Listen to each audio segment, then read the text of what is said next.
Одон дэр суугаас та бүхнийхээ амрыг ярин мэдчилж байна. Шинжлэх ухааны гайхамшиг нэвтрүүлэг маань эхэллээ. За өнөөдрийн сэдэв бол физикч анагаахын нойблын шагнал авсан гэдэг сэдвээр хасаа маань бидэнд ярьж өгөн. За нэвтрүүлгийн хамтран ажиллагчаар Goldsmith Local, Knowledge Global, Eguna оюун компани болон хамтдаа төрүүлж алах нь Unitel Event гэж ажиллаж байна. Нэвтрүүлэг NTV, Одон дэр радио 107 83.3 гэсэн хост толгойноор та бүхэндээ хүрдэгэ. Студид компьютерийн шинжлэх ухаанч хасчлуу хөтлөгч Уран Чимэг хоёр ажиллаж байна. Өдрийн мэнд төргий. За өдрийн мэнд. За өнөөдрийн ярих сэдэв бол физикийн анагаахын физикч хүн ер нь бол физикийн салбарын зүйл энэ юуны химийн салбарт Нобель авсан ийм зүйл байна. За энэ саяхны Нобель дөө одоо ингэ ярьж байхад тодорхой болох байна. Квант цэг гэдэг нэг тийм технологи байна. За квант цэг гэдэг технологийн талаар өнөөдөр хэдүүлээ. Сайхан ярина. Квант гэж юу юм бэ гэд. За квант гэдэг бол ер нь бол хэдхэн атомын хэмжээтэй. Тийм одоо энэ голчны хөвчлэн одоо энэ 2-оос 10 нанометрийн хэмжээтэй одоо нэгэсэнд бол өсний ширхгээс 10,000 дахин нарийнхан ийм жижигхэн юм ширхэгтэй. Тийм хагас дамжуулагч материалаар жишээлбэл одоо энэ кадмийн селенид альсгүй индиум фосфид гэдэг ийм бодисуудаар хийгдсэн юм нано талстууд байна. Ийм цэгнүүд байгаа. Квантын цэгнүүд. За энэ бусдынгийн материалуудаас ялгадаг хамгийн онцгой шин чанар нь болохоор мэдээж одоо ийм хэмжээ. За тэгээд дээрэс нь оптик болон электрон шин чанарууд нь ингэж одоо ялгаж өгдөг гэсэн бусад материалуудаас. За яагаад энэ одоо тийм бусад материалуудаас ялгаатай байгаа юм бэ гэхээр зарим нь бол нано ертөнцид болохоор энэ шидэж чанар гэдэг юм л да одоо энэ квантын цэгийнхаа квантын хязгаарлалт буюу одоо quantum confinement гэж байдаг. За quantum confinement гэдэг нь одоо энгийнээр хэлэхэд том хэмжээтэй хагас дамжуулагч гэж байж болно те. Одоо саяны голчин илүү том. Ийм хагас дамжуулагч альсгүй бүр том байсан ч бол ер нь бол ингээд тэр бидний мэддэг макро хэмжээтэй хагас дамжуулагчд бол электрон болохоор ингээд чөлөөтэй хөдлөөд тэгээ ер нь бол дурын энергийн түвшинд бол байж чаддаг. Тэгээ ерөнхийдөө янз бүрийн гэрэл гаргадаг. Одоо материалын одоо ялгаруулах гэрлийн өнгө гэж байгаа. Одоо жишээлбэл гэрлийн цахилгаан соронзон долгионы уртаар өнгө нь тодорхойлогддог. Тэгэхээр дурын ийм юунуудад цахилгаан соронзон долгионы өнгөнүүдийг гаргадаг тийм зүйл байж идэг. Одоо ер нь бол энгийн хагас дамжуулагч. Тэгвэл квантын цэг буюу нано хэмжээтэй манай нөгөө саяны квантын цэг маань маш жижиг хэмжээтэй гэдэг байгаа шүү дээ. Тэгснээр яадаг вөхтөр жижигхэн талс дотор одоо энэ электрон ба электроны хоосон зайвуулын нөхнүүдийг нь гэдэг ийм хөдөлгөөний хязгаарлаад хайцсан байж идэг гэсэн. Тэгэхээр электронууд бол дураараа тэр дотор хөдөлж чадахгүй. Ийм тодорхой ийм хязгаарлагдсан буюу confined ийм орон зай дотор хөдөлдөг. Дамжуулж чадахгүй гэсэн үг юм уу? Яг хоо дамжуулна. Дамжуулахаас илүүтэй энэ хамгийн чухал юм болохоор тэр электронуудын хөдөлгөөнийг хязгаарлаж өгч ин гэсэн. Одоо тэр нэг хагас дамжуулагч төр дураараа хөдлөд байгаа электронууд чинь дур янз бүрийн гэрлүүдийг гаргаад идэг бол одоо энэ квантын ийм цэг дотор ингээд тэр электроныг хашиж гин гэсэн. Одоо нэгсэнтэй конфайн хийж гин. За энэ confined электрон яадаг вэ гэхээр яг тэр тухайн хашигдсан орон зай дотор л хөдөлж чадах болохоор тэр одоо орон зайныхаа л юугаар одоо долгионы давтамжаар гэрэл үүсэх буюу өнгө үүсэх боломжтой байдаг. Нэгсэндээ тухайн цэгээс ямар төрлийн гэрэл гаргахыг бид нар одоо зүгээр л тэр тухайн голчоор нь буюу тэрний квантын цэгийнхаа өргөн бүдүүн нарийнаар нь тохируулж байна. Нэгсэндээ ямар өнгө гарахыг тохируулж болно гэсэн. За энэ бол үнэхээр гайхалтай хэрэг. Одоо ер нь бол урд юм байгаагүй зүйл. Тий. Ер нь бол бид нар урд юм ийм гэрэл гаргахыг гэх юм бол ийм бодис ашиглах юм байна. Ийм гэрэл гаргахыг гэх юм бол нэгэсэндээ дандаа атом юм уу молекулын одоо хэмжээ буюу голчоор нь ингэж бид нар шийддэг байсан байхгүй юу? Тэгэхээр бид нар улаан гаргахыг гэдэг юм бол тэгвэл ийм л бодис байх хэвээр. Синхрон гаргахыг юм бол тийм л бодис байх хэвээр гэдэг байсан бол одоо бид нар ерөөсөө тухайн тэр квантын цэг буюу тэр нэг жижигхэн талстыг өргөнийг нь хүснээрээ тохируулах боломжтой болсноороо бид нар хүссэн өнгөө гэрэлт гаргадаг альсгүй хүссэн өнгөө шингээж авдаг ийм квантын цэгүүдийг бүтээх боломжтой болсон. Өнгөтэй яг холбоотой. Тийм өнгөтэй ер нь холбоотой гэж ойлгож байна. Тийм ийм зүйл байгаа даа байхгүй. За тэгэхээр ерөөсөө энэ энгийн хагас дамжуулагчаас энгийн одоо ер нь бол материалаас бол энүүгээрээ маш тийм онцлог шин чанартай. Нэгт бол маш жижигхэн хоёр хүснээрээ бид нар тохируулснаар тэрнээс гарах өнгө болон шингээж авах өнгөийг нь хүснээрээ тохируулж байна. Нэгсэндээ юм хиймэл атом шиг гэсэн. Энгийн хиймэл молекул шиг. Том молекулууд өөрийнхөө хэмжээгээр л гэрлийг шингээж авдаг, альсгал цацруулдаг байсан бол одоо бид нар хиймлэр одоо ингээд дурын хэмжээтэй ийм атомуудыг болон молекулууд их боломжтой болчихж байгаа гэсэн. Иймэрхүү. Би нэг зүйл тодруулж идэх. За. Одоо нэг нанометр гэдэг байгаа шүү дээ. Тэгээд нанометр гэдэг чинь одоо асар жижиг зүйл гэдгийг ер нь ойлгож байна. Нанометр гэдэг чинь ер нь их гайхалтай юм нээлт болсон юм байлээ шүү дээ. Тэр нь болохоор квант одоо тэр ертөнцийн хэмжээ нанометр юм уу? Энэ хоёрын аль нь одоо юм нөмөргөний? Тэр энийг яг их ойлгохгүй бол явахгүй байгаа. Үгүй яг хоо нано гэдэг чинь бол зүгээр л хэмжээсийн асуудал ч тий. Бид нар бол өмнө нь бол чип мип гээл хийж явахдаа бол микро гэдэг хэмжээгээр, микро гэдэг хэмжээгээр ярьдаг тий. За микро гэдэг бол эн чинь одоо нөгөө нэг метрий чинь сая хуваачиж штэ. Одоо 1000 хуваачиж гэсэн. За тэгвэл 1000 хуваасныхаа дахиад бид нар 1000 хувааж байгаа бол нөгөө нанараа орчин. Дахиад 1000 хувааж байгаа бол гэдэг нөгөө бүр багасаа явна штэ. Гэхдээ одоо энэ ихэнхдээ одоо энэ гэрлийн долгионы уртууд, за дээрэс нь атомын өргөн нарийн бүдөөн гэдэг юмнууд бол энэ нано хэмжээс яригддаг гэсэн үг. Ер нь атомын хэмжээг гээд ойлгочих болно гэсэн үг. Тийм. Тэгэхээр бол бид нар бол атом руу орчиж байна. Микро гэдэг бол молекулын хэмжээнд байсан бол бид нар одоо ингээд атомын хэмжээлөөр авчиж байна. За тэгэхээр ерөөсөө нэг ширхэг атомын хэмжээнээс ихсүүлэл ингээл хүссэн хэмжээтэй ийм бодисуудаа бид нар ухсраал тэгээ нөгөө нэг конфайн буюу квантын одоо ийм хашилт дотор одоо юм хязгаарлалт дотор электроныг хориод тэгээ тэр электрон тэр дотор хөдлөлтөөлөө ерөөсөө яг тухайн агуулсан савныхаа хэмжээгээр тэр долгионы уртыг буюу өнгийг гаргаж ийн гэж ойлгож байна. Уг бол бас шингээж авч ийн гэж ойлгож байна. За нэг юмруу. За ер нь бол квантын физикийн дагуу болохоор энэ электроныг жижигхэн зайд ингээ хязгаарлаж байгаа юм бол яг түрүү хэлсэнчлэнтэй энергийн төвшнүүд нь тасралтгүй биш энэ тусгаарлагдсан дискрет бол хувирчдаг. Нэгэсэнд одоо ингээл тухайн тэр нэг юм юуг чинь халаахаар ч юм уу те одоо нэг юм хагас хэмжүүлэгч нэг юм байж л гэж тэл та. Тэгвэл тэрийг халаах юм бол нөгөө улаасаал хар биеийн цацрагалт гэдэг шиг ингээл нөгөө нэг улаагаал яга юу гэдгүүлээ улбар шар болоод тэгэл шар болоод цагаан болоод юм чинь ингээл айгүй гэрэл цацж байгаа. Тэрийг бид нар одоо нөгөө солонгийн долоонг юугаар призмээр гаргаж харах юм бол одоо спектроскопын шинжилгээ хийх юм бол солонгийн долоонг цацарч байгаа. Гэтэл энэ квантын цэгээр буюу энэ квантын физикийн дагуу ингээд хашаа цайны конфайнмент буюу энэ хязгаарлалт дотор хийчихээр яах вэ гэхээр ерөөсөө тэрнээс нэг л өнгийн тухайн одоо тэр квантын цэгийн өргөнтэй нэг л өнгийн гэрэл гарна. Одоо жишээлбэл улаан өнгө бол улаан өнгөөр тохируулсан байх юм бол бид нар улаан өнгө одоо улаан өнгө чи хэд 800 нанометр ийм урттай ийм байх юм бол улаан өнгө л гарна. Тэгэхээр ерөөсөө 800 нанометрийн квантын цэгнүүд байгаа юм бол тэндээс зөвхөн улаан л өнгө гараад ийн хичнээн алаасан ч гэсэн. Альсгүй улаан л өнгийг шингээж аваад идэг иймэрхүү юм болчихно гэсэн үг байхгүй юу? За нэг иймэрхүү юм болж байгаа. Тэгэхээр дискрет буюу одоо энэ тасралтгүй continuous буюу энэ үргэлжилсэн спектр биш.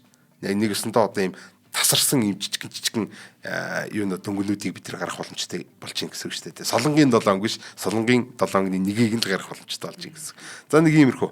Энийг бол зохиомжтой атом гэж нэрлэдэг байгаа ер нь бол.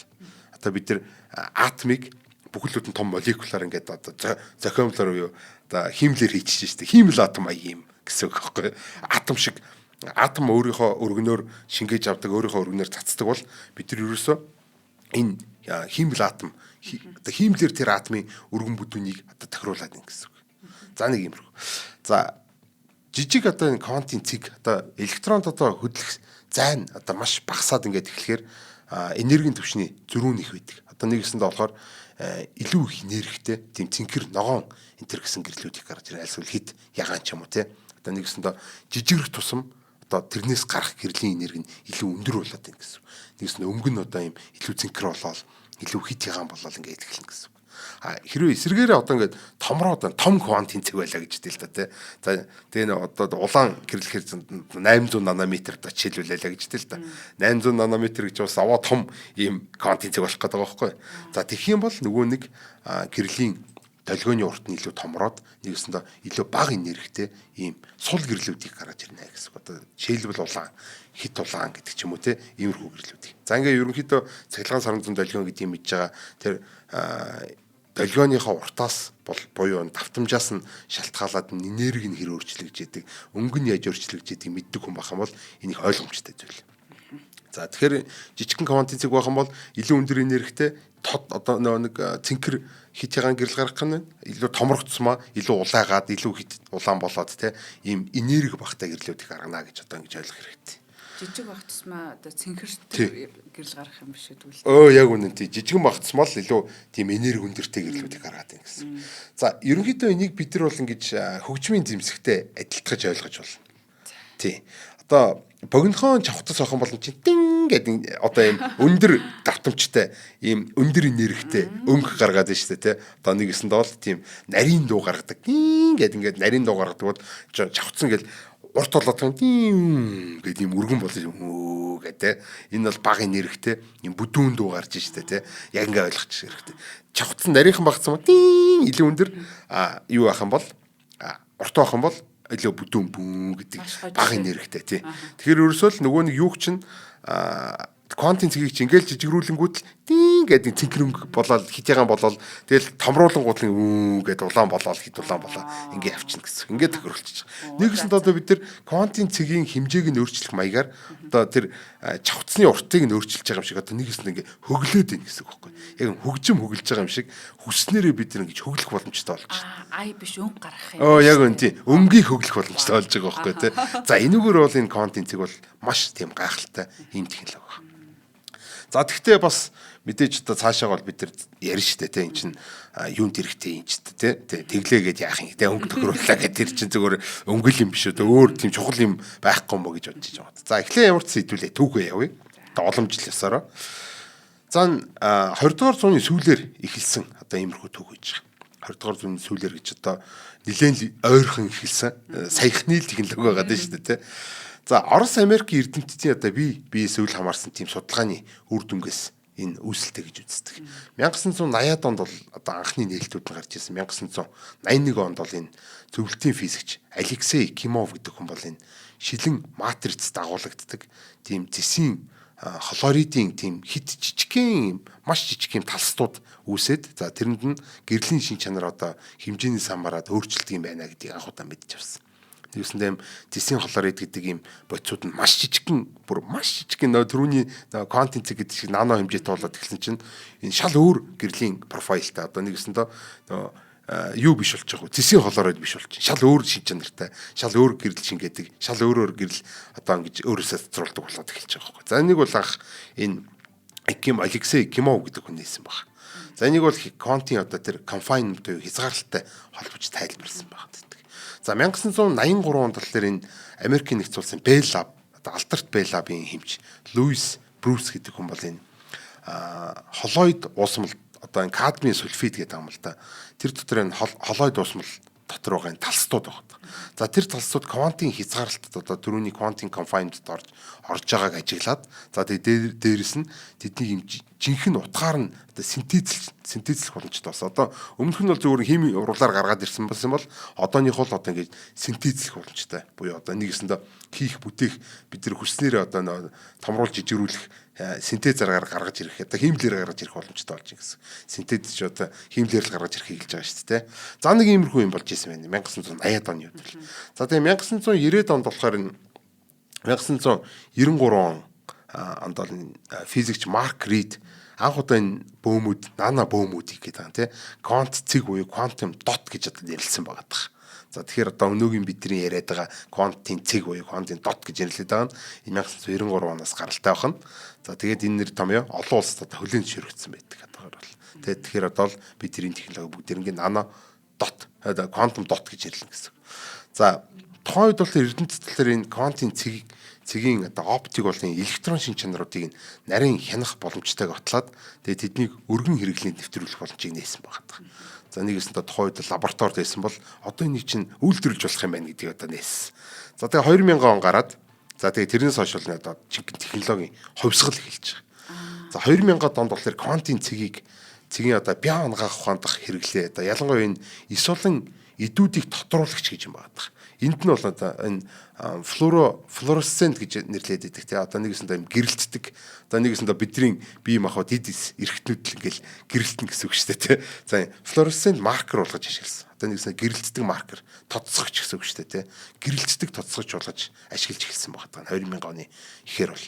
За 2010-ад онд бол энэ квантын цэгийн QLED гэдэг дэлгэцийн технологи байдаг. Одоо бид нар бол ихэнх нь бараг мэдж байгаа одоо энэ 2010-ад он гараал ингээл нэг хавтгай том дэлгэцүүд чинь QLED гэдэг ийм QLED гэдэг ийм юутай болоод эхэлсэн тийм. За тэгээ илүү мундаг тод гэрэл ялгадаг гэж тэгээдсэн. 2015 оноос болоод одоо хойш бол ингээд Samsung тэргүүтээ TC хэлүүлүүтэй тэргүүтээ компаниуд бол квант цэгээр хийсэн тийм QLED зурагтуудыг одоо гаргаж эхэлсэн байгаад байдаг. За тэр л өнгөний чанар болон тодорлын төвшөнд толстой бүр үнэхээр гайхалтай болж эхэлж байгаа. Харахгүй шүү дээ бид нар бол өмнө нь бол зөвхөн нөгөө нэг химийн бодисуудаа л захирагддаг гэсэн бол одоо бид нар бол ингээд хүссэн өнгөө гаргах боломжтой болчихин гэдэг чинь тэгэл ерөөсөө энэ дэлгэцийн технологид бол хавсгал хийх нь аргагүй болчих. Дэлгэцэн дээр амар орж ирж байгаа тийм ээ. Яг үнэ тийм. За тэгээд 2023 онд бол одоо бас жинхэнэ өнөөдрийн гол сэдэв болох Нобелийн шагнал гарч ирж байгаа. За Алексей Кимов түрүүний. За тэгээд Луис Брюс болон энэ MIT-ийн профессор Мунги Бавенди гэд 3 хүн энэ квант цэгийн нээлт синтез хөгжүүлэлтэд оруулсан хувь нэмрээ гэдлөө химийн салбарын Нобелийн шагналыг хүртсэн байна. За энэ болохоор квант цэгийн одоо шинжлэх ухаан технологид гүйцэтгэсэн үүргийг албан ёсоор хүлээмжшүүлсэн маш том үйл явдал болж байгаа. Тэгвэл одоо Нобелийн шагнал өгдөө шүү дээ. Ямархан том технологи гэдэг нь болоод эндээс бас харагдж байгаа бох. Тэгээд анх үүсгэсэн тэр Алексей Кимов гэдэг Орос эрдэмтэн хүртэл одоо ингээд Нобелийн шагнал аваад тэгээд ингээд энэ технологи бол үнэхээр гайхалтай хавсгал хийсэн технологи байна гэдэг 2023 онд Нобелийн шагнал өгсөн. Энэ жил бол бас ийм квантын технологи бас физикийн салбарт Нобель авсан байна. Тэгэхээр тэр жил бол ингээд ерөнхийдөө Нобелоор бороо орсон байж шүү дээ. Квантын технологиор бороо орсон байгаа даа шүү дээ. Тэгээд химийн салбарын одоо юу гэдэг химийн юм авч хэмжээг байсан чинь квант ороод ирсэн. Гэтэ энэ бол мэдээж химэл дээ одоо угаасаа тий химийн бодисуудыг л бид нар ингээд хольж солиод ингээд юу хийж байгаа шүү дээ. Одоо квантын цэг хийж байгаа. За өнөөдрийн хамтран ажиллагчаар болохоор манай байнгын хамтран ажиллагч Игүнэ оюун компани хамтран ажиллаж байгаа. За Игүнэ оюун компани маань болохоор монгол хэлээр ярьдаг, монгол хэлээр ярилцдаг, сонсдог ийм одоо чатботыг бол гэж гаргаж ирсэн байж байгаа. За энэ чатбот аппликейшн нэр нь бол Игүнэ чат гэдэг нэртэй. За Игүнэ чат гэдэг одоо энэ App Store, эсвэл Play Store-оос ингээ хайгаад үзэх юм бол ингээд Игүнэ чат гэдэг гараад ирнэ. Игүнэ чат биш, Игүнэ чат гэдэг хайгаад. За энэ химэл оюухны одоо энэ чат бол ямар давуу талтай вэ гэхээр одоо угаасаа бусад бүхэл чатуудыг бидний өдөр тутамдаа хэрэглээ сурцсан чатууд шиг одоо бүх зүйлүүдийг мэднэ, асуултанд хариулна, өдөр тутмын зүйлүүдэд хариулна, тий одоо бид нартай ярилцсан бүгд юм хийн. Гэхдээ бусад бүх одоо энэ химэл оюухны хийж чадахгүй ганц зүйл нь одоо энэ чинь нэг локал одоо бидний энэ нутгийн тий хиллэг, аялаг одоо дээрэс нь одоо бид нар зориулж ярих энэ гэсэн боломжуудаар одоо цорын ганц юу яасан хангагдсан иймэрхүү юм байна. Одоо нэгэсэндээ зөвхөн монгол хүн зориулсан монгол химэл оюухан гэсэн. За бас нэг сонирхолтой давуу тал нь болохоор энэ бусад химэл оюухануудаас энэ сургахтаа хүртэл монгол одоо өгөгдөл төр сургасан. Монгол түүхтэр одоо монгол хэлний одоо тэр дүрм дээр гэдэг ч юм уу те одоо тэр онцгой дээр юу гэдгийг одоо монгол гэсэн бүх өгөгдөл төр одоо Игүнэ оюун гэдэг компанид байсан бүхэл одоо энэ монгол хэлтэй холбоотой өгөгдлүүдийг ашиглаад ингээд сургацсан болохоор монголоор сэтгэж чадна. За тэгээ бид нар монголоор сэтгэгээд зүгээр ингээд хоорондоо ярьж байгаа юм шиг ярихад л тэрийг нь ойлгох чинь. За тэгээ ойлгосноор болохоор одоо интернетээс хайлт хийдэгсэн үү? Эсвэл одоо янз бүрийн багаж төхөөрөмжүүдийг дууддагсан уу? Тэр ингээ ямар нэгэн байдлаар бидний асуултанд бол хариулна. Хариулахдаа бас л монголоор эргүүлээ хариулна.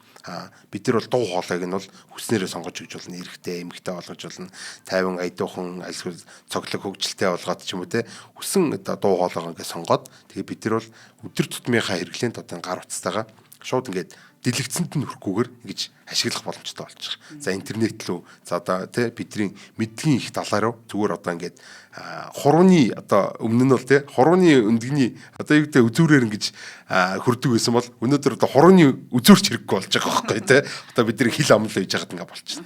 За тэгэхээр эн чинь айгүй олон төрлийн давуу талтай болж байна л да тий. Тэгээ эцэг ихтэй аав ээжтэй бас тий ингээд татаад аваад өгчих юм бол аав ээж чинь бас эндээсээ заавал одоо нутасны тохиргоо альсгуулад тэр аппликейшнуудыг тий чадан ядан ашиглаад шинжилээл ингээ бөө юм болоод авахгүйгээр зүгээр энэ юуныхаа төгжрлийнхаа мэдээллийг харчна альсгуул нь автобусны маршрутын мэдээллийг харчуулж илээ. За дээрэс нь өдөртөн л одоо бид нар химэл оюуханаас асуудаг бүх зүйлийг зөвхөн монгол хэлээр асуугаад хариултыг нь монгол хэлээр сонсоод ингээд харилцан ярилцаад ингээ явах боломжтой болж байгаа.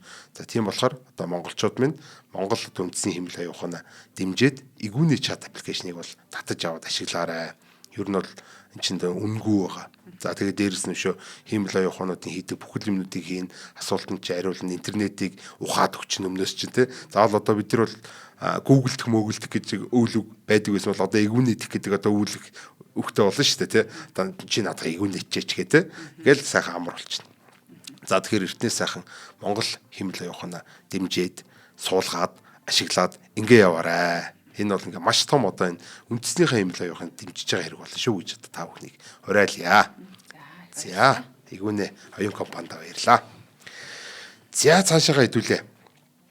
За физик бүтцлүүн хэдүүлээ нэг жоо орцгоё. Квантын цэгийнхаа.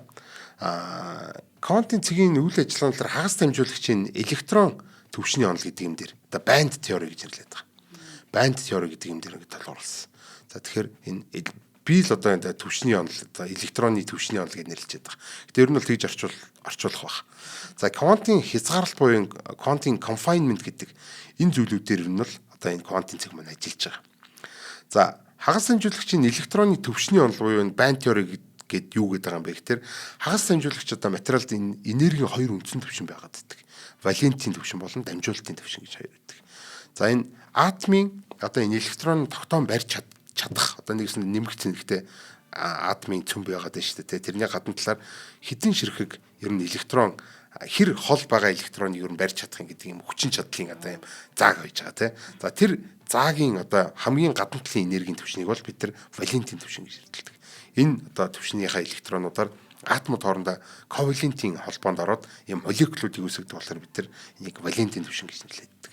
За тэгвэл дамжуулалтын төвшин гэдэг нь болохоор яг саяны төвшний гадуур нь гэдэг юм цогны альт шиг атомын одоо цөмийг тойрол ингээ эхний электрон давхраг, хоёр дахь электрон давхраг төвшин гээл те. Гурав дахь төвшин, дөрөв дахь төвшин гээ явчингууд хамгийн гадна талын барьж чадхаас нь барьж чадах хэрэг хамгийн гадна талаар одоо валентийн төвшин гэдэг бол яг тэрний гадна талыг нь бол тэр дамжуулалтын төвшин гэж нэрлэдэг. За энэгээр болохоор металлууд буюу одоо энэ дамжуулагч бодисууд одоо электронуудаа яг энэ төвшөндөө ерөнхийдөө ингэж гүйдлгүүж идэг. Одоо электронууд атомоос атом хооронд дамжаад ингээ гүйж идэг. Ийм одоо сул электронууд гүйж идэг. Ийм зүйл болохоор нь дамжуулалтын зураг гэж нэрлэдэг байгаа. Одоо тог явдаг гэсэн үг шүү дээ. Одоо электрон барьж чадахгүй ерөнхийдөө ихтэй дээр нь очиж наалт чинь ерөөдөө эргэн тойронд ямар нэгэн одоо атом байхгүй л ах юм бол зүгээр яг ингээд тэндээ очиж наалт чинь. Гэхдээ дилс бол ингээ үлээхээр баг ингээ хийсэн явчихна. Нэг иймэрхүү юм гэсэн. За энэ хоёр төвшний завсар болохоор band gap буюу энэ хоёр төвшний хоорондын хориглолтын зураг гэж юм байдаг. Ягаар мантал шиг юм бэ. Карбоны бүсийг яг бодож байсан чинь. Яг үнэтэй яг тийм юм байна. За ерөнхийдөө энэс дотгош болох юм бол яг л карбоны бүс шиг гэсэн. Жаахан хүчгүй шидчих юм бол ингээд доош онцно. Жаахан хүчтэй шидчих юм бол дээш яваад ирнэ гэдэг шиг ийм. Гэтэ энэ хориглолтын зургас дотор болохоор атом одоо электрон бол байх боломж байхгүй. Тэгэхээр бид нар энэ хориглолтын бүс хүртэл нь одоо шидэж чадлаа ч гэсэн одоо энэ чинь буцаал унаад ин гэсэн. Ер нь энд хориотой электрон байж болохгүй гэдэг ийм бүс гэсэн. За тэгэхээр хагас дамжуулагч гэдэг зүйл бол энэ ерөөсөө хориглолтын бүсээрээ ялгаатай байдаг. Одоо хориглолтын бүс нь болохоор ингээд нэг бол хитрхи их байх юм бол энэ бол одоо тусгаарлагч гэсэн. Хитрхи баг буюу нийлцсэн байх юм бол металл гэсэн. Баг зэргийн одоо тал гэх юм үү те жижигхэн юм гэп одоо хориглолтын зургас авах юм бол энэ бол ерөөдөө хагас дамжуулагч гэж бид нар ойлгодог. За иймэрхүү зүйлүүдийг бол одоо яг өмнө нь болоо бид нар нэг хагас дамжуулагч гэдэг нэвтрүүлэг хийжсэн те одоо шинжлэх ухааны гайхамшиг гэдэг нэвтрүүлгийг гээд хагас дамжуулагч хайгаад тэгээд олоо сонсох юм бол энэ талаар илүү дэлгэрэн гоё тайлбарлсан байж байгаа. За ерөнхийдөө бол энэ зүйлүүдийг бол ойлгох хэрэгтэй. За тэгээд тэндээс яаж гэрэл ялгараад байна гэхээр энэ квантын цэг рүү одоо ямар нэгэн энерги жишээлбэл одоо юу гэдэг. За цэнхрэнг одоо тусгалаа гэж бодъё л та тий. Одоо лазер тусгадаг юм уу, гэрэл тусгадаг юм нэг юм тусгалаа гэж бодъё. За альсвал цахилгаан гүйдлийн тэр бас өгч болно. Одоо тогоор одоо өдөөж болно гэсэн үг шүү дээ тий. За тэгэх юм бол валентийн төвшин электрон дамжуулалтын төвшин л ингээ өсрөө гараад ирдэг. Яг түрүүний нөгөө нэг хориотой бүсийг чинь гэдэг нөгөө валентийн төвшинсээ дамжуулалтын төвшлөө бүх өсрөө гараад ирдэг гэсэн. За энийг болохоор өдөөгцөн төлөв гэж нэрлэдэг байгаа. За энэ атомыг өдөөчлөө тий энэ электроныг өдөөчлөө гэдэг байгаа тий. За ингээд сайхан электрон өдөөгдсөн нэг иймэрхүү юм байж байгаа. За тэгээд тэр өдөөгдсөн электрон болохоор ерөнхийдөө валентийн төвшин рүү эргээд унана. Одоо яг л дээшээ шидсэн бөмбөг эргээд ундаг шиг нэг доор нэг юм хориотой зурвас байгааддаг. Гэтэл доор нь бас нэг юм бүр тэрний доотлол ингээд өөрийнх нь өмнө сууж исэн сандал байгаад байдаг. Тэгээд тэр сандал руугаа ингээд буцаж ингээд пүнк унана. Энийг бол спонтан цэцэргэлт энэ гэж нэрлэдэг. Ер нь бол ингээд аяндаа унах үзэгдэл гэдэг байгаа шүү дээ. За энэ болохоор тэр тухайн одоо тэр юу гэдэг лээ хориглолтын бүсийн хэр өндөр хэр одоо тэр зайтай вэ гэдээс шалтгаалаад тэр электрон пүнк унахтаа өөрөөсөө одоо гэрэл ялгаруулж байгаа. Спонтан цэцэрлэлт унахтай. Тэр ер нь бол ингээ электрон хөдлөх юм бол өөрөөсөө гэрэл гаргана. Яг тэгэхээр тэр чинь нөгөө цахилгаан соронзон орон дотор байж байгаа ийм цахилгаан цэнхтэй зүйл шүү дээ тий. Тэгэхээр ямар нэгэн цахилгаан цэнхтэй зүйл ингээ хөдлөхөд цахилгаан соронзон орон дотор бол ийм юу гардаг, долгион үүсдэг. Тэрийг бол бид нэр гэрэл гэж нэрлэдэг байгаа. Тэгэхээр электрон яаж хамаагүй хөдөлсөн тэндээс гэрэл гарна. Гэхдээ хэр хол хөдлөх, хэр хурдан хөдлөх гэдээс шалтгаалаад тэр гэрэлний тод бүдэг альсгүй өнгөн нэгэ тодорхойлоод ингэж ойлгож байна. Материал гэрэлтдэг юм шиг болох гэдэг юм. Юун дээр буруу ойлгож байна? Тэгээ ер нь бол материал гэрэлтэн шүү дээ. Бүх материалыг гэрэлтэн. Одоо урнаг сайн халаах юм бол гэрэлтэн шүү дээ. Одоо бид нар төлөйг сайн халаахаар гэрэлтдэг. Одоо нүүрсийг сайн халаахаар гэрэлтдэг. Төмрийг сайн халаахаар гэрэлтдэг. Тийм. Тэгэхээр ерөөсөө түрүүний өдөөх гэдэг чинь чухал байхгүй тий. Үсрээд байгаа нь халаагдаад үсэрсэн юм байна шүү дээ. Тийм. Энерги өгöd байгаа. За бид нар тэр энерги янз бүрээр өгч болно. Одоо тий зүгээр гэрэл тусгаж болно. Айлсгүй халааж болно. Үгүй ингээд тог гүйлгэж болно. Ямар нэгэн байдлаар ямар ч хамаагүй энерги атом л өгөхөд л тэр одоо нөө электрон чинь ингээд үсрээд өдөөхт чинь. За тэгээд буцаж унахтаа өөрөөсөө гэрэл гаргана. Гэхдээ хэрхэн унсан, хэр хүчтэй унсан, хэр хол унсан энэ нөгөө нэг завсар чинь хэрэг гэдгээс шалтгаалаад ямар өнгийн гэрэл гаргах вэ? Хэр тод гаргах юм? Хэр их энерги өгсөн гэдгээс шалтгаалаад бүх юм ингээд байж идэг гэсэн. За тэгэхээр иймэрхүү юм болдог. За тэгэхээр энэ одоо юу гэдгийг спонтан цэцэрлэг буюу аяндаа цэцэрлэх үзэгдэл бол саний тэр банд гапаас шалтгаалаад гэрлийн бөөм одоо бөөм ялгаруулдаг айл ойлгочлаа. Одоо фотон ялгаруулдаг. Гэрлийн бөөм гэдэг нэг ширэг гэрэл ялгаруулдаг гэсэн. За тэрнийх нь одоо тэ өнгөн ч юм уу хурдан. За хурд шийдтэй одоо гэрэлч одоо бүгдээр л тодорхойлдог шүү дээ. Нэг л хурдтай. За нэг иймэрхүү юм болдог. За тэгэхээр тэндээс бол өнгөн шалтгаалдаг байна, энерги шалтгаалдаг байна. Нэг иймэрхүү юм болж байна. За квантын хязгаарлалтын үр нөлөө одоо түрүүний нэг квантын confinement гэсэн шүү дээ тийм бол одоо за нэг электрон нэг хагас дамжуулагч атом бол тэгдэм байж тийм нөгөө нэг валентийн бүснээс юуныхаа бүс рүү үсрээд дамжуулалтын бүс рүү үсрээд тэгээ тэрнээс доошо аяндаа унахтаа өөрөөсөө яг л тэр атом болон одоо хагас дамжуулагч атом бол өөр ингэсэн тийм зурвасуудтай тэр зурвасаас шалтгаалж тэр өнгийг гаргаж ирсэн бол квантын хязгаарлалтын одоо үр нөлөөнд confinement хийснээр квантын хязгаарлалт хийж гиснээр болохоор ердийн одоо тийм том хагас дамжуулагчийн хориглолтын зурвасан материалын одоо төрлөөс шал өөр болдог гэсэн. За тэгсээр квантын хувьд болохоор квантын хязгаарлалт нь электроны одоо энэ энергийн түвшнийг нэмэгдүүлдэг гэдэг. За тэгээд дээрэс нь дамжуулалтын түвшин ба энэ валент түвшиншээ хоорондох зай буюу хориглолтын зурвасыг одоо нэмдэг гэж ойлгож байна. Одоо энэ квантын цэг одоо хиймэл атом бүтээснээр болохоор бид тэр хүснээрээ тэр завсрыг төрүүлэх боломжтой болчих гэсэн үг шүү дээ тийм. Ингэснээрээ тэр өнгийг одоо бид нар шингээж авч яана эсвэл цацрагж байгаа тэр өнгийг бол тохируулж чадж байна. За тийм жижиг хэмжээтэй хориглолтын зурвасаас л их энергитэй түрүүн л одоо ярьжсэн нөгөө нэг цэнхэр өнгийн фотон цацрах бол том хэмжээтэй хориглолтын зурвас бол бага энергитэй нөгөө юм одоо улаангийн ч юм уу тиймэрхүү фотон цацрах гэдээ ойлгож байна. За энэ хэмжээг болохоор хянах боломжтой одоо квантын одоо үнэхээр гайхалтай хэрэг байж байгаа тийм. Одоо нэгэсэндээ болохоор одоо квантик бол дуулууртай материал байхгүй юу? Чи одоо ингээд нэг юм улаан гэрэл ялгаруулчаач те гэдэг. За гээд улаан гэрэл ялгаруулдаг иймэрхүү нөхөр гэсэн. Атом бол тэгж чадахгүй. Нэг иймэрхүү зүйл байна. За тэгээ цаашаа явнаа. За энэ хэрэглээнүүд дээр нөрөө. Одоо за тэгвэл тэгдэм байж. Намундаг юу ядэм байж те. Гэрэл мэрэл ялгардсан байж. За тэг QLED медлэдээс QLED интернэсэл эхлэндээ те. За квантын цэгүүд нь болохоор өнөөдрийн байдлаар тодорхой салбарт аль хэдийн хувьсгал хийцэн байж байгаа. Түрүүн хэлсэн шүү дээ эмнэлгийн салбарт байна. Энэ дэлгэцийн салбарт байна тий. За дэлгэцийн салбараас эхэлнэ ойрхоноор. За QLED гэдэг. Одоо quantum dot одоо light emitting diode гэсэн үг шүү дээ тий. Light emitting diode бол бид нар өмнө мэдэн LED гэрэл мэлэг ярьдаг байсан. Тэгвэл тэдний чинь л одоо квантын цэг ашиглаад одоо хүссэн өнгөө гарах боломжтой болчихно гэсэн. За квантын одоогоор одоо хамгийн өргөн тархсан хэрэглээ бол энэ QLED. За тэгээд дэлгэц тэрнээс гадна гэрэлтүүлэгт ашигладаг. За Samsung, TCL Enter гэдэг компаниуд QLED гэдэг ийм зурагт гаргаад тэр нь контентийг ашигладаг гэх төрөнд дурдсан. За ажиллага зарчмал төр дэлгэцийн одоо арын гэрэлтүүлэг хөвчлийн цэнхэрөнгөтэй лед байт юм байна л д. За тэр лед нь болохоор контент нэг давхарга байгаа. Одоо нэг контентийг цэгээр хийсэн давхарга байгаа. Тэрийг араас нь өдөөж өгнө. Одоо нэгэсэндээ түрүүн нөгөө нэг хэлсэн шүү дээ. Тэр контентийг чи өдөөгөөд электронуудыг чи өдөөгөөд дээдлийн давхаргад гаргачих гэсэн. Бөөх түлээ асар хурдан өдөд юм шиг тийм. Өнгө солигдох болгонд газ өдөө явчих гэсэн. За тэгээд нөгөө нэг өдөөгдсөн нөхдөө чинь бол нөгөө нэг бидний тохируулсан өнгөнүүдийг гараа авчин шүү дээ тий. За тэгээд давуу тал нь болохоор ер нь бол маш цэвэрхэн. За дээрэс нь маш нарийн тийм долгионы урттай байдаг болохоор өмгийг бол айгүй тийм одоо нарийн ялгаруулдаг гэж ойлгож байна. За ингэснээр одоо бид нар одоо өнгөний гүн гэж нэрлэдэг color gamut гэдэг. Color gamut буюу маш гүн гүнзгий өнгөнүүдийг гаргаж ирж байна. Нэгт хоёр талаар илүү нарийн тохируулсан өнгөнүүдийг гаргаж ирж байна. За ингэснээр болохоор маш өргөн спектрийн илүү бодит өнгөийг гаргах боломжтой болж байгаа гэсэн. За тэгэхээр илүү байгаллаг, илүү амьдралд ойр те яг дэлгэц гэж харагдахааргүй шахуу ийм гэрлийг харах боломжтой. Им өнгөний гамут буюу гүн нь маш сайжирч өгсөн. За тэгээд одоо тэр юм дээр чинь зурагт дэлгэцээр одоо кино минь үзэхээр яах вэ те? Ийм гайхалтай зүйл болж байгаа. Би нэг зүйл дотроо л ядах. За. Одоо count dot-ыг хийхдээ нэг бодисоос нэг өнгийг гаргаж байгаа гэж одоо жишээлбэл алтол улааны гаргадаг ч юм уу те. Эсвэл одоо жишээл алтаас би бүх өнгийг гарах боломжтой юм уу? Эсвэл одоо алтал бол улаанг онгот ингээд би яг зурагтны ард баахан бодис байх гэдэг. Яг үнэ тийм. Яг наа ч юм бохгүй. Өмнө нь л яг тэгдэг байсан бохгүй. Бид нар ингээ улаан ногоон цэнхэр гэдэг 3 өнгөөр бүх өнгөнүүдийг ялгарч одоо ялгаж гаргадаг.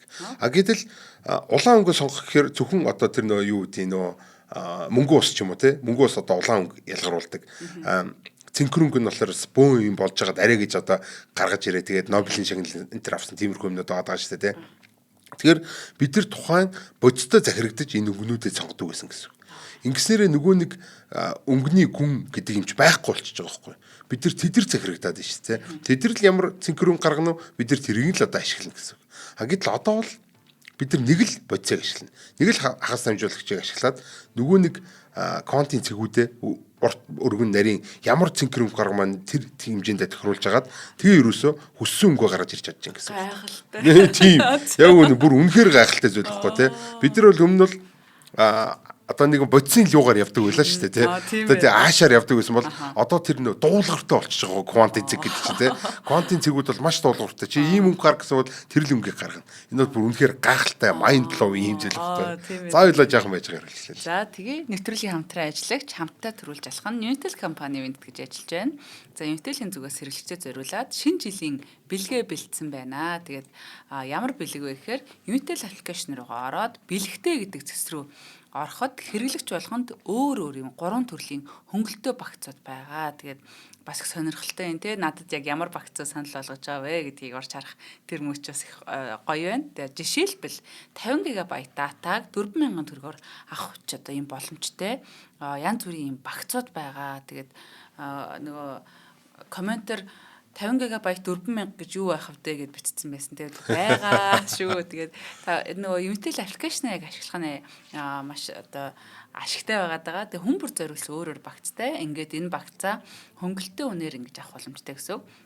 Авах бүрд нэг удаа бэлэг нэх эрэхтэй болно. Тэгээ бэлгэнд нь дата, ярианы эрх, Tokyo-гийн хэвчийг сэргийлэхээс эхлээд iPhone 17, PlayStation 5, AirPods 4 за 65 инчийн зурагт за тэр бүхэл хосоороо бали аялах эрх гээд янз бүрийн юм бэлгэнүүд та бүхний хүлээж байгаа. Тэгээ багц авах бүрдээ бэлэг нэх эрхтэй болно. Тэг эрх бүрэн бэлэгтэй гээд салаа бүрэн жимстэй гэдэг шиг.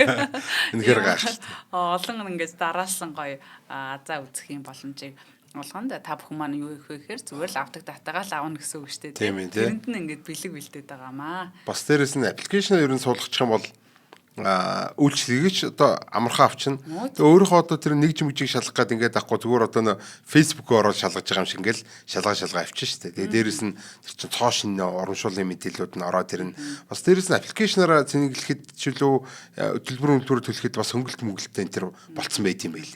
Тэр бол аппликейшн аль болох татаа суулгацсан дээр юм байлээ. Тэгээ тэрүүгээрээ датаг авч байгаа бол бас тий чин бараг л өөрөө чи хамгийн дуртай тоглоом болох бах. Тэгээ аппликейшн ашигладаг байхдаа аюу олон боломжуудыг алдаад нөгөө нэг дараад бэлгээ авна уу гэдэг юм минь харж чадахгүй. Өөрөөс нь тэрэндээ би бүр маш их харамссан шүү дээ. Одоо яг ашигласан чинь ингээд аюу янз бүрийн болж идэг, үйл явдлууд болж идэг юм байна. Тийм шүү дээ. Өөрөөхөө одоо нэгжийг харахаас ихсүүлэл хэр их дата үлдсэн байна гэдгийг харчин. Тэгээ тэр чинь зөвхөн интеллээс гадна одоо юниж бүх юмнуудаа ингээд нэг дөрөс харчдаг. Аюу амар шүү дээ. Ярил тийм. Яг үнэ. За баярлалаа. Баярлалаа байна гэжтэй. За нэг иймэрхүү дэлгэц бол гараад ирж байгаа. За дэлгэцээс гадна бол мэдээж гэрэлтүүлэгт ашигладаг. За энгийн лед гэрлийн одоо фосфорын давхаргыг нь квант цэгээр солилцдог юм байна л д. За фосфорын давхарга гэж яаж байгаа. Өөрөө ер нь бол ингээ өдөөхөр л гэрэлтдэг нөгөө давхарга гэсэн үг шүү дээ тий. За тэр давхаргыг нь аваачаа квантын цэгээр солио ач. За тэгэхээр тэндээс нөгөө нэг бидний дурын өнгө маань гарч ирээд байна гэсэн үг шүү дээ тий. За ингэснээр ямар ер нь давуу талтай болж байгаа вэ гэхээр ер нь бол нэг ялгаа байхгүй юм шиг зүгээр тэр гэрэл нэг квантын цэг боллоо гэд бидний нүдэнд бол нэг ялгаа мэддэггүй. Гэхдээ үр ашиг чанарын хувьд бол маш сайжирдаг. Мэдээж одоо баг тоог ашиглана, илүү тод гэрэлтэн. За дээрэс нь дурын өнгөөрөө тохируулж болно гэсэн үг шүү дээ тий. За миний өнгөнд энэ нүдэнд энэ цэнхэр гэрлэн жоохон эвгүй байна тэр гэх юм бол тий. Жоохон шар энэ төр болгож болдог. Хүснээр ингээд тохируулаад ингээд ашиглацдаг. Одоо нэгэсэнд өнгөний температурыг нь одоо бид нар хүснээр тохируулж болно гэсэн. Ингэснээр болохоор одоо айл гэртэй ч юм уу те одоо онцлогын өрөөнд илүү тийм шар гэрэл тавиад ч юм уу те. За ажлын өрөөнд илүү цэнхэр гэрэл тавиад ч юм уу те. Тийм яг үнэ те. Ингээ сайхан тохируулаа явчихна. Тэгээ дээрэс нь тог баг идэнэ гэдэг чинь одоо юу гэсэн үг юм те. Энд чинь хамгийн сайхан зүйл байхгүй. За тэгэхээр ямар ч сэн квантын цэгийг бол бас энгийн гэрэлжсэн ашигладаг. За одоо миний хамгийн одоо ярихыг хүсэж байгаа зүйл нь нарны зай. Одоо solar panel гэдэг зүйл. Энэ бол зүгээр өстэй жинхэнэ одоо ирээдүйн хувьсгал хийхээр ийм зүйл байгаа. Одоогийн байдлаар яг гарсан юмнууд байгаа ч гэсэн ерөнхийдөө л судалгааны шатанд ингээ явж байгаа юм зүйл гэж байна. За ер нь нарны зайны гол зорилго бол одоо бидний ойлгож байгаа ачлан нарны гэрлийн энергийг бол гэрлийн энергийг одоо хувиргаад одоо бидний ашигладаг цэглэгаан эрчим хүч болох зорилттой шүү дээ. Энд ч ойлгомжтой тий. За гэхдээ асуудал нь болохоор уламжлалт одоо одоогийн бидний одоо ашиглаад байгаа энэ нарны зай нь болохоор нараас ирж байгаа гэрлийн зөвхөн тодорхой өнгийг л ашиглаад байдаг. Одоо нэгэсэнд одоо юу гэж нэрлэх юм? Нараас ирж байгаа бүх гэрлийг нь одоо долгионы уртаар нь жагсаач гэж бодъё л да. За энэ улаан гэрэл байна, за энэ цэнгэр гэрэл байна гэдэг ингээд жагсаач гэж бодъё. За тэр чи одоо бидний нүдэнд харагддаг одоо солонгийн 7 өнгнөөс гадна одоо радио долгионод байж байгаа нийл улаан, хит ягаан, энэ гамма, рентген гэдэг төрөл бүрийн ийм цахилгаан соронзон долгионод ирж байгаа тэндээс. Тэгээ өнгүүдээр нь ялгаж байгаа юм бол бид нэг солонгийн 7 өнгө харагдах нь байна. За ингээл энд нь нийл улаан, энд хит ягаан ингээл ийшээ болох юм бол гамма рентген болоод ийшээ явах юм бол радио долгион болоод гэдэг чинь айгүй өргөн ийм зурвасаар одоо нэгсэндээ ийм өргөн сувгаар одоо бидэрт ийм энерги ирээд байгаа байхгүй нарнаас уг нь бол. Гэхдээ агаар мандал баг ихэнх ингээд сороод авчдаг. Нэгсэнд агаар мандал бол уг нь бол тунгалаг зүйл биш байхгүй. Бидний үзэгддэг гэрэлт тунгалаг харагдаад байгаа. Нэгэсэндээ бидний үзэгддэг гэрэл бол ерөнхийдөө нэвтэрнэ. За тэгээ дээрэс нь өөр бусад нэг хит хэмнүүд л нэвтэрнэ. Бусдын бүгдийг ингээд шингээгээд авчдаг буюу тэнгэр лөө одоо тэр долгионы уртууд буюу тэр өнгөөр харах юм бол бид нар ерөөсөө тэнгэр тэр чигтээ ийм агаараар ингээд хаагдсан хөшиг татсан юм шиг тэнгэр харагдахгүй, нар харагдахгүй гэсэн. Нарны гэрэл харагдахгүй ийм болчихно. За тэгэхээр агаар мандал ихэнх энэ энергийг ингээд шингээгээд авчдаг өөртөө. Тэгснээр одоо бид нар ашиглах боломжийг олчихно шүү дээ. Одоо нэгэсэндээ нөгөө асар өргөн юм зам ирж исэн чинь тэрнийх нь ихэнх нь блоклаад нарийнхан замнууд өлчдөг гэсэн. За тэр нарийнхан замных нь одоо нөгөө нэг хуучин одоо одоогийн бид нар ашиглаад байгаа энэ уламжлалт нарны зай болохоор бас тэр нарийнхнуудынх нь л хитгэнийг нь ашигладаг. Одоо нэгэсэндээ бас нөгөө нэг түрүү хэлсэн шүү дээ. Бид нар ямар одоо бодис ашиглахаас шалтгаалаад ямар өнгө гарах нь одоо шалтгаалдаг. Дээр үеийн дэлгэцүүл бол тийм байсан тий. Тэгэхээр бид нар тэрэнд захирагдаж амьдэрдэг байсантай адилхан одоогийн нарны зайнууд ямар бодисоос ашиглахаас шалтгаалаад ямар өнгийг шингээж авах уу, ямар өнгийг одоо ингэж ашиглаж цахилгаан болгох юм бэ гэдгийг шийдэгдэг гэсэн. Өөр гэдэг юм уу тий? Тий өөр. Тэгэхээр бид нар ийм өнгийг ийм одоо бодис ашиглаж байгаа бол хит улааныг шингээж чинь, нийл улааныг шингээж чинь, ийм бодис ашиглаж байгаа бол хит ягааныг шингээж чинь. Ингээм бол улааныг, ингээм бол цэнхрийг, ингээм бол ногооныг, ингээм бол радио долгионыг гэдэг ерөнхийдөө тэр ашигласан бодисоор бид нар захирагдаж тэрийг гал зөвхөн ашигладаг байсан гэсэн.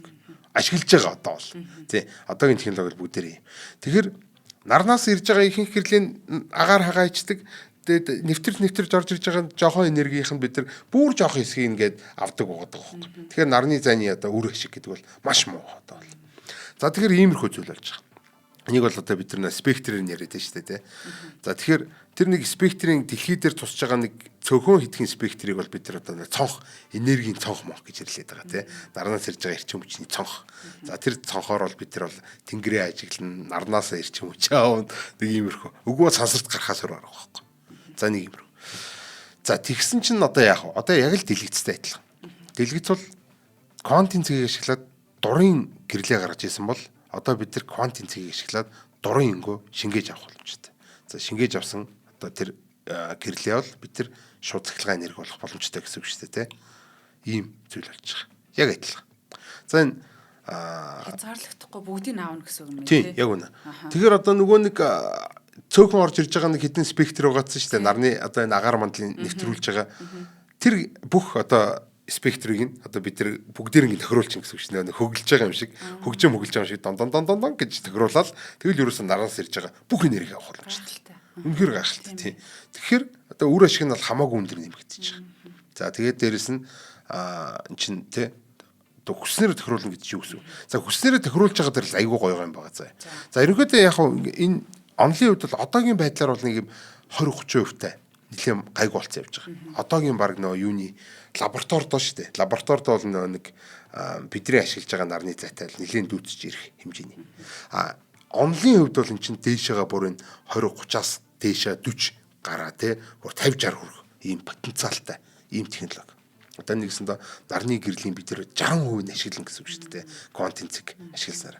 За тэгээд энэний бас нэг гоё юм байгаа. Тэр нь болохоор квантын цэг бол өөрөөр ийм тунгалаг зүйл байхгүй юу? Одоо тунгалагч хийжтэй, тунгалаг биш байж болно л доо. Бид нар ямар гэрлийг шингээх үгдээсээ шалтгаална шүү дээ, тий. Хэрвээ бид нар нүдэнд үзэгдэг нөө солонгийн 7 өнгийн шингээдэг хийх юм бол бид нар тас хар юм харагдана гэсэн үг. Ямар ч гэрэл шингээхгүй байгаа юм шиг. Гэтэ хит улааныг юм ч юм уу хит ягааныг нь одоо ингээд нэвтрүүлээд идэг тунгалаг юм шиг, тий. Эсрэгээр нь бид нар хит улаан хит ягааныг нь одоо шингээж авдаг үзэгдэх гэрлийг ингэж зүгээр ингээд нэвтрүүлдэг хийж юм бол зүгээр бид нар шилжих харагдана. Тов тунгалаг юм шиг. Гэтэ дээр нь одоо энэ хит улаан ч юм уу нийл улаан ч юм уу хит ягаан гэрэл гээд тусгаар тэр чинь ингээд шингээгээд авчдаг. Ийм зүйл бол гэсэн. Байшингийнхаа цонхыг яг үнэ тий. Наач аахгүй. Одоо бид нар цонхоо зүгээр авч нарны зай болгох чинь гэсэн үг. За тэнгуүтээ гэрэл бол ороод ирнэ. Тий? Тэнгуүтээ нөгөө нэг бидний нүдэнд үзэгддэг. Нэг бол нүдэнд үзэгдэг. Уг бол нөгөө нэг халуун дулааныг чинь хар зунаар ингээд оруулж ирээд өрөө халаагаад идэг энэ гэрлийг зүгээр аваачаад тог болгоо ичнэ гэсэн үг. Хөөш халахгүй юм шүү дээ. Халахгүй ш. За тэгэхээр зуны цагт бол бид нар те зүгээр цонхон дээр юм ялтас наацсан ч болно. Эсвэл цонх нь өөрөө ийм квантын цэгнүүдтэй байсан ч болно те. Тэнгүүтээ энгийн гэрлийг шингээгээ нэвтрүүлээд бид нар яг л толь шиг одоо цонх шиг шишгэл харагдана. Хамгийн амар тог үйлдвэрлээд байгаа шүү дээ гол. Тэгээд тог үйлдвэрлээд байгаа. Нөгөө нэг халуун зунаараа оруулж нэг орж ирээд байгаа нийл улаан гэдэг чинь болохоор ер нь бол дулааны цэцэрлэгт байхгүй. Дулаан ингээд нарнаас орж иж байгаа тэр дулааны чинь бүгдээр нь тог болгож ургаад гэрлөө оруулж ирэхгүй. Халахгүй, дотроо халахгүй гэсэн нэртэй цэлмэг тэгээд дээрэс нь тог үйлдвэрлээд ингээд байж байгаа гэсэн. Өвөл нь эсрэгээр ээж болно шүү дээ, тий. Хит дулааныг нэвтрүүлдэг энэ төр ээж болно шүү дээ, тий. Тэгэх юм бол одоо илүү дулаан пассив байшин гэдэг шүү дээ, тий. Тиймэрхүү юмнуудаар ашиглах боломжтой болж байгаа гэсэн. Тэгэхээр ерөөсөн чинь бидний нөө тохируулж болдог, хөглж болдог гэдэг чинь ийм том гайхалтай боломжийг бол бидэрт ингээд олгоод байна л гэсэн үг л, тий. За ийм гайхалтай зүйлийг бол одоо бид нар санал болгож байгаа. Тийм. Энэ одоо юу гэсэн үг юм бэ те? Нарны зайн дээр бол ийм гайхалтай юмнуудыг. За бүр нэг сонирхолтой болохоор за бид нар заавал за хөдөө байлаа гэхэнгүүт бид нар чинь нарны зай байж байгаа шүү дээ. Нарны зайгаа хаях шаардлага байхгүй. Тэр нарны зай чинь бол ингээд нарнаас ирж байгаа тодорхой хэмжээний спектрийг бас хөөрхий ашиглаад байгаа шүү дээ. Чаавс 20% ч юм уу те. Тэнгүүд тэрийг хаяггүйгээр дээрэс нь яг эннийхээ ингэж шингээж авч чадахгүйгаа тэр спектрүүдийн шингээж авдаг ийм одоо бас ийм шин квантын цэгэн ийм панел тэр чинь тунгалаг шишиг гэдэг байгаа шүү дээ тий. Зөвхөн одоо энэ юуныхаа нарны панелийнхаа өмнө хөдөлтөд авсан байсан нарны панелийнхаа одоо шингээж авдаг ашигладаг гэрлүүдийн нэвтрүүлдэг ийм ялцуулга дээрээс нь ачвал. Ингээм бол одоо шууд 40% хүрэх болж таа. нийлчих юм ба шүү Тий, дээ. тий. Нийлүүлээд бүр ингээд 20% байсан нарны панелаа зүгээр дээрэс нэг юм бас нэг шил тавиал, нэмэлт шил давхарга тавиал тэгэл ерөөсөө ингээд 40% хүртэл сайжруулчихвал гэсэн. Тэгэхээр бол хуучнууд бол ингээд бас голоо хайчихгүй тий. Бас ашиглаад байна гэсэн үг шүү дээ тий. Тэгэхээр ийм бас хөөрхөн даваа тал мал болгодог. Ийм хүснээрээ тохируулж олно л гэдэг чи одоо иж хэднийд явчих. За тэгээд цаашаа бол юм бяа хангаах ухаан энтергээд одоо онцлогоо эрүүл мэндийн онцлогоо энтертэй ингээд ашиглагдаа авчихна. За энэ квантын гэрэлтэлтийн тод байдал одоо доктортой байдлын тэр нь болохоор ер нь бол юм биомаркер буюу одоо энэ тодсгогч болгож жишээлэх боломжтой болгодог. За анх дурдсан тий. За квантыг бол тэр энэ тодорхой уург эсвэл юм хор тавдрын эсүүд бэхлэгддгээр хийгээд тэгээ ерөөсөө биеийн дотор маш нарийн бүтцийн өндөр наривчлалтай тодруулах боломжтой. Зөвхөн одоо хор тавдрын эсүүдийг тодруулъя гэдэг ч юм уу тий. Ингээд тодруулах боломжтой. За альсгүй зөвхөн одоо хүний биеийн эсүүдийг зөвхөн одоо энэ гадны эсүүдийг тодруулъя гэдэг ингээд дураараа тэдрийг тодруулаад ингээд гэрэлтүүлээ харчиж болно. Дураараа тохируулж болоод байгаа шүү дээ. Харин дураараа гэж тохируулах юм уу? Тий. Тэгээд энэ бол тоцгогчд бол зүгээр хувьсгал хийж байгаа гэсэн үг. Өмнө нь бол бас бид нар нэг юу гэдэг шүү дээ бодисынхоо аашаа гэдгийг одоо дагаж амтэрдэг байсан бол одоо бол бид нар өөрөөсөө тэнд нь авч зүгээр зориулж өглөөл за энэ нөхдүүд бол тэн дээр очиод наалтчихна. Тэр молекул дээр очиод наалтчихна. Тэр хор тавдрын одоо тэр маркерууд дээр очиод наалтчихна. Тэнгүүд тэр маркерууд нь гэрэлтээд эхэлнэ гэсэн. Хор тавдрын эсүүд гэрэлтээд эхэлнэ. Яаж гэх юм болоо. Гайхалтай байгаа шүү дээ.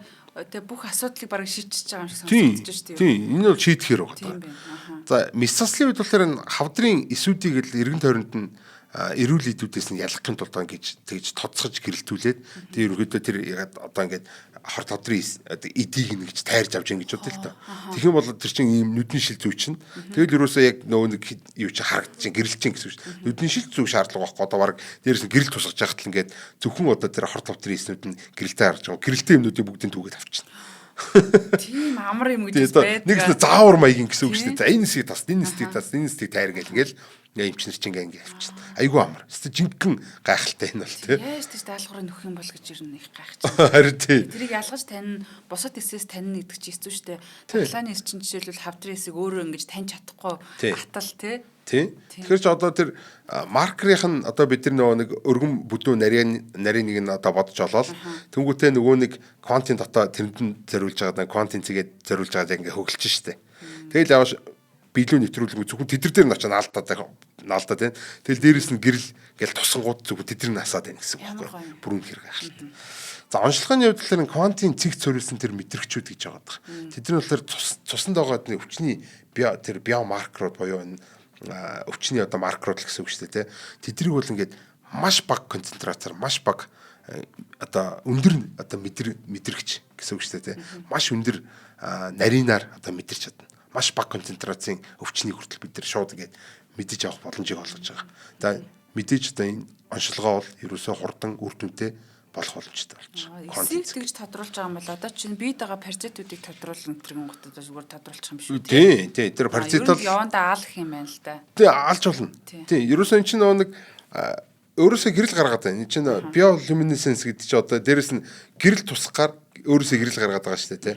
Тэгвэл одоо бас дээрэс нь гэрлийг тэр чинь бас шингээж аваад байгаа. За түрүү нөгөө гэрлийн юу лээ? Тэр нарны займаач юм болохоор аль гэрлийг шингээж авахыг ингээд тогтоож болоодсон шүү дээ, тий. Тэгвэл хүний биеийн шингээж авдаггүй хэрнээ зөвхөн тэр квантын цэгийн шингээж авч болох тийм долгионыг олоод тэр одоо юунуудыгаа авчаад хор тавдрын эсэн дээр нага ачин гэсэн үг шүү дээ. Тэгэл гадна талаас нь амар хүчтэй лазераар шаргууд нь зөвхөн хор тавдрын эснүүд нь буг гэж үхээд шарагдаад өгчин. Тэг ингээд сайхан болчих шүү дээ. Тий, одоо ч бид нар шивээс мөвс энэ төр арилгадаг юмнууд байдэн шүү дээ, тий. Тиймэрхүү юмнуудыг ч юм бол ингээд иймэрхүү байдлаар хийх боломжтой болчихж байгаа. Үнэхээр гайхалтай. За тэгээд зөвхөн одоо энэ юунаас гадна эрүүл мэндийн салбараас бас дэлгэцийн технологиос гадна мэдээж одоо квант цэг гэж байгаа шүү дээ. Квант цэг гэдэг байгаа тийм. Тэгэхээр одоо юунд ашиглах боломжтой юм бэ гэхээр одоо квантын технологи. За тэр дэндээ квантын компьютерт одоо ашиглах боломжтой. За энэ юу гэж яддаг шүү дээ. Одоо нэг квантын компьютерийн кубит гэл одоо бидний энгийн компьютерийн хамгийн бага нэгж бол бит гэж яддаг тийм. Нэг юм уу тэг. Кубит гэдэг нь болохоор нэг одоо тэг болон нэг төлөвийг нь аль алийг нэгэн зэрэг авч чаддаг юм суперүзиц тийм квантын суперүзиц төлөвт орч чаддаг ийм зүйлийг бол бид тэр квантын компьютерийн хамгийн игэл хэсэг буюу тэр кубит гэж нэрлэдэг. За тэгэхээр квантын цэгийг бид нар кубит болгож ашиглах боломжтой. Тэгсэндээ квантын компьютер хийх боломжтой гэсэн. Квантын цэгээр.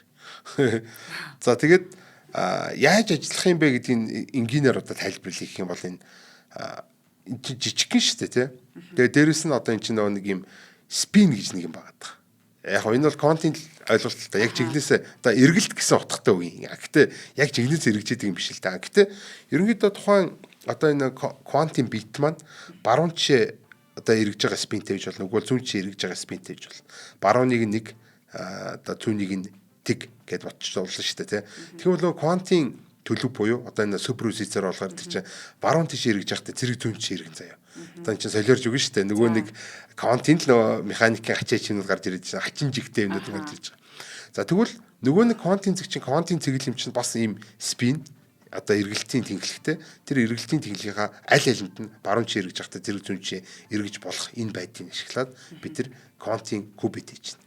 За тэгээд квантын цэгийг ашиглаж ин кубит хийснээр ер нь ямар давуу талтай болох юм гэхээр жижигхэн үйлдвэрлэхэд ингээд хэлбархан байгаа. Тэгэхээр энэ чинь нэг дор маш олон ийм квантын цэгүүдийг кубит болгож ингээд ашигласараа жижигхэн орон зайд илүү их кубит байх боломжтой болж байна гэсэн. Одоо квантын компьютерийн хүчин чадал одоо нэгсэнд бол одоо квантын компьютер жижигрэх гээд байна гэсэн үг шүү дээ. Анхны одоо бидний компьютер чинь болохоор ингээд жижигсээр байгаад одоо ингээд бидний шүдний завсар ороод алтхан уулчих хэмжээний юм жижигхэн болцсон байдаг бол одоо энэ квантын цэг ашигласараа квантын компьютер тийм одоо ч нэг том юм өрөөшиг хэмнэд байгаа даа шүү дээ. Яг ингээд түүх давтагдаад байгаа юм шиг. Тэгвэл энэ квантын цэг ашигласараа бид нар илүү тийм жижигхэн орон зай дотор жижигхэн квантын компьютерийг илүү хүчтэй тийм квантын компьютер бүтээх ийм боломжтой болж байгаа. За өөр бас ирээдүйд янз бүрийн одоо жишээл фотокатализ гэдэг нэг арга байгаа тийм байна. За квантын цэгийг болохоор энэ нарны гэрлийн тусламжтайгаар энэ химийн оруулыг хорцгадаг тийм катализатор уу юм гэрлэр идэвчдэг хорцгогч гэсэн үг шүү дээ. Тэрийг бол фотокатализатор гэж нэрлэдэг. За ийм зүйл болгож ашиглах боломжтой. За ангиснараа юу хийх боломжтой юм гэхээр жишээлбэл одоо усыг задлах, эсвэл усыг цэвэршүүлэгч гэдэг ч юм уу те. Эсвэл энэ нүүрс хүчлийн хий буюу энэ агаар мандалд байгаа энэ юуны хөлөмжийн хийг бууруулах ийм боломжтой. За баахан квантын цэгнүүд явж байгаа л те. Тэнд чинь нөгөө нэг нүүрс зүрэгчийн CO2 моёртойгоо бэхлэгдээл нарны одоо нэг тийм гэрлийг ашиглаад тэдрийг салгаж малгадаг ч юм уу ингээд тийм супер зүйлүүдийг хийгээд агаар мандыг цэвэршүүлнэ, усыг цэвэршүүлнэ, усыг задлана, химийн уруулыг төрөсгөх ч юм уу те иймэрхүү боломжуудад болчихж байгаа. За ийм гайхалтай зүйл байна. За аюулгүй байдал тал дээр бол нэг жоо асуудал. Харин янда яг атомын бөмбөг шиг санагдаж байж л та тий. Буруугаар ашиглах юм бол энэ бүр асар атомын бөмбөг шиг юм. Гэтэ дээрэс нь сул тал хит хит байгаа. За тэрний өмнө бас нэг жижиг юм танилцуулаад бас энэ давуу талуудыг дуусгач. За аюулгүй байдал гэдэг юм байж байгаа те. За аюулгүй байдал гэхээр одоо бидний мэдгээр бол холограм маягийн юм те. Одоо нөгөө нэг ямар нэгэн зүйлийн бараа бүтээгдэхүүний юм оригинал тэгээ яг жинхэнэ үгүй юу гэдгийг бид нар ялгаж таних тулд ингээд хувилах боломжгүй юм голограм энтрийг ашигладаг. Тэгвэл голограмыг бол бас маш хэцүү байдлаар ингэж хийгээд одоо ер нь бол хувилах боломжтой байдаг бол энэ квантын цэгийг ашигласаар болохоор квантын ийм профайл гэдэг юм үүсгэх боломжтой. Нэгсэндээ ийм цэгүүдийг холиод ийм одоо гэрлийн профайл гаргаад ирэнгүүт тэрийг нь яг тодорхой сканерт оруулах нь яг мөн байна биш үү гэдгийг ялгаж болдог. Тэрийг бол одоо хувилах дахиж хэвлэх ямар ч боломж байхгүй. Энэ бол бүрстэй цэвэр 100% хамгаалтуулж ин гэсэн үг. Квантын түвшний хамгаалтуулж ин гэсэн үг байхгүй тий. Тэгэхээр бол одоо нэг бараан дээрээ тэр нэг подгаар нь ч юм уу гэл түрхээл ингээ орхичдаг. Одоо бидний нүдэнд бол голограм шиг ингэж харагдахгүй ч гэсэн яг зөв ингээд сканераар нь ч юм уу ингээд уншингууд яг энэ оригинал байна мөн байна гэдгийг шууд бид нар мэдэх боломжтой. Оо яг угаасаа хурууны хэ гэдэг заяа. Фингерпринт гэж байгаа шүү дээ тий. Угаасаа ийм зүйлийг хийх боломжтой. За ер нь ирээдүйд одоо тулгарч байгаа сорилтуудыг яриад тэгээд ерөнхийдөө ингээд дуусгая те. За энэ квантын ирээдүйд уг нь бол гэрэлтэй ингээд харагдаад байдаг. Ингээд гайхалтай аль хэдийн бидний амьдрал нэвтэрчээд байдаг. Энэ ч одоо алах юм биш үү, баллах юм биш үү гэж бодоод байдаг. Гэхдээ хөгжүүлэлтийн шатанд бол жижигэн сорилтууд ер нь жижигчтэй ер нь бол том сорилтууд байж байгаа. За жишээ нь бол одоо хортой байдал гэдэг. Энэ хортой өөрөө. За энэ анхны үгэд хамгийн үр дүнтэй квантын цэгүүд гэдэг юм л да. Энэ хамгийн анхдагч одоо квантын цэгүүд нь бол энэ хөвчлэн кадмийн энтер гээд хүнд металлуудыг ашигладаг байсан байна. За тэгэхээр энэ нэг эрүүл мэнд ч юм уу одоо байгаль орчинд хортой тэргээ те ер нь бол бие онгоох хүн тэр юу лээ тэр эрүүл мэндийн салбарт ашиглахад нэг жоо төвөгтэй байгаадсэн. Ер нь хязгаарлалт болоодсэн гэсэн. За шийдэл мэдээж байгаа. За шийдэл нь болохоор кадми тийм хүнд металл байхгүйгээр илүү тийм аюулгүй материалууд жишээлбэл сүүлийн үед ашиглаж байгаа инди фосфид гэдэг байгаа. Энэ зүйлийг ашиглаад квантын цэг үйлдвэрлэх технологи одоо илүү тийм эрүүл болж байгаа. Сүүлийн QLED дэлгэцүүд бол бүгдээрээ энэ технологиг ашиглаж байгаа. Тэгэхээр одоо авч цогод хагалцсан ч гэсэн үүдээс амар хортой юм урч гарч ирээд байхгүй. Зүгээр охно шүү дээ. Ер нь бол тий. За тэгээд дээр нь доктортой байдал гэдэг айгүй том асуудал. Ер нь айгүй тийм эмзэг зүйл юм. Шилшиг зүйлгээд ойлгочих болно. За ерөнхийдөө нөгөө нэг ийм агаартай, чихтэй ч юм уу одоо тийм өндөр температуртай газар бол ингээд айгүй мэдрэмтгий задраад бутраад алга болчдаг ийм зүйл байхгүй. Тийм эмзэг ийм зүйл. Тий, яг үнэ тий. За тэгвэл тэрийг нь одоо бид нар шийдэх шаардлагатай. Жишээлбэл одоо нарны зай ч юм уу гэрэлтүүлэх, годамжны гэрэлтүүлэх энэ төр ашиглах гэж чинь тэр чинь дороо шатчаад идэг бол баг юу нөгөө нэг хямдхан тэр чинь байхгүй болно шүү дээ тий. За тэгэхээр энийг бол илүү одоо тэнцвэртэй болох, тэсвэртэй энэ төр болох шаардлагатай. За иймэрхүү зүйл. За ирээдүйд одоо ямар зүйл байх боломжтой болох вэ гэхээр одоо QD OLED гэдэг нэг юм байна. За тэр нь болохоор нэг квантын цэг болон OLED гэдэг одоо нэг organic LED гэдэг одоо бас зарим дэлгэцүүд чи OLED дэлгэцтэй гар утас OLED дэлгэц AMOLED дэлгэцтэй гэж янз бүрийн дэлгэц гарч ирдэг. Сүүлийн зурагтанд QLED болсон. Тэгвэл энэ хоёрын чинь надаа нэг юм QLED байна. Надаа нэг OLED юу гэлээ нэг organic LED байна гэд нийлүүлж бүр илүү сайн тийм өнгө ялгах чадвартай. Одоо ерөнхийдөө органик LED-ийн төгс хар өнгөийг гаргаж чадвартай байдаг бол энэ QLED-ийн талаар төгс өнгөнүүдийг гаргах боломжтой. Тэгэхээр энэ хоёрыг нийлүүлснээр бүр илүү тийм гүн гүнзгий өнгөнүүдийг бид нар гаргах боломжтой болж байна гэсэн. За тэгээд хямдхан гэрэлтүүлэг одоо түрүү ярьсан иймэрхүү зүйлүүд бол бид нар гаргаж ирэх боломжтой. Маш хямдхан, маш бага энерги зарцуулдаг. Тэгэхээр одоо тог бараг идэхгүй ших одоо бидний гар утасны цэнийг бол ихэнх нь л одоо тий нэг юунаас дэлгэцнээс болол унтарчж байгаа шүү дээ. Тэгвэл ерөөсөө энэ контент цэг технологи ашигласаар болохоор тог нь дуусахгүй. Одоо гар утасны чинь одоо тий гар утсын цэнэглэг шаардлагагүй болчихно гэсэн үг шүү дээ. Гайхалтай бол. За хэвлэмэл нарны зай гэдэг байгаа тий түрүүний нөө printed solar cell гэж хэлээд. Яг нөө тунгалаг байх боломжтой гэдгсэн шүү дээ тий. Тэгээ дээрэс нь юм уян хатан байж чаддаг. За тэгэхээр энийг нь ашиглаад одоо бид нар юу хийж болох вэ? Барилгыг тэр чигт нь одоо юу болгож болно? Одоо юу гэдэг вэ? Ийм нарны автан болгож болно. Ийм нарны автан туг байж болно гэдэг ч юм уу те. Хуйлаад аваа авчдаг нарны автан байж болно. Хуйлаа сансарлуу гаргацдаг нарны автан гэдэг. Бидний ховц өөрөө ингээ те нарны автан болох боломжтой гэх ч юм уу те. Иймэрхүү зүйлүүд бас ирээдүйд бас гарах боломжтой. За ямар ч хэлсэн ийм юу Нобелийн шагналтай. За физикийн юм шиг нэртэй хэрнэ химийн салбарт Нобель авсан ийм гайхалтай технологи бол одоо бидний аль хэдийн одоо цагийн технологиг бол ингээд өнгө төрхийн тодорхойл өнгийн тодорхойлоод өнгөлөөд эхэлсэн байна. Ирээдүйн одоо бидний амьдралын энэ хэм маяг эрчим хүчний хэрэглээ. За дээрээс нь квантын компьютер гих мэтлэн зүйлүүдийг бол одоо ингэж хувьсгал хийж одоо бидний хэрэглээг төгсрүүлэх ийм сайхан технологи бол оршиж байна. Тийм болохоор одоо энэ зүйлийг мэдж авна гэдэг бол үнэхээр одоо миний хувьд бол энэ гайхалтай зүйл байсан. Та бүхний хувьдсан тийм байсан бахаа гэж одоо найдаж байна. Би дараа тэр гайхалтай дэлгэцүүдийг маш өөр нүдээр харахаар боллоо. Тэгээд сонирхолтой байлаа. Нэвтрүүлгийн хамтран ажиллагчаар Culturis Local, Knowledge Global эгмийн оюун компани болон хамтаа төрүүлж алхах Newtel компани ивент гэж ажиллалаа. За нэвтрүүлгийг NTV Одмондор радио 107 83.3 хүс хостолгоноор та бүхэндээ хүрлээ. Та хамтаа байсан шинжлэх ухааны гайхамшигт дуртай та бүхэндээ баярлалаа. Дараагийнхаа дугаараар уулзъя. Баярлалаа, баяртай. Нэвтрүүлгийг хүлээн авсан Нарны аймгийн монголчуудаа баярлалаа. Одмондор сувг нь энэ мэдчлэн таны мэдхүй мянган нэвтрүүлгийг 2026 оны 7 сарын 1 хүртэл та бүхэндээ хүргэх юм. Их хэлээрээ шинжлэх ухаан танин мэдхүйг түгээхийн үлсэд нэгтгэх хүсвэл та бидэнд хандив өгөх боломжтой. Жилдээ ганцхан удаа 100,000 төгрөгөөр биднийг дэмжснээр шинжлэх ухаан танин мэдхүйг түгээх энэ үйл хэрэг амжилттай үргэлжлэх юм. Одмондор нэр дээрх Худал ажлын банкны дансуга 4191 Тэг 4518. Та 100,000 төгрөгөөр шилжүүлэхдээ гүйлгээний утга дээр нь өөрийн нэр болон утасны дугаараа заавал бичээрэй. 100,000 төгрөг хандалснаар Одмондор сувгийн алтан гишүүн болох юм а. Шинжлэх ухаан танин мэдхгүй Монголд ялах болтугай.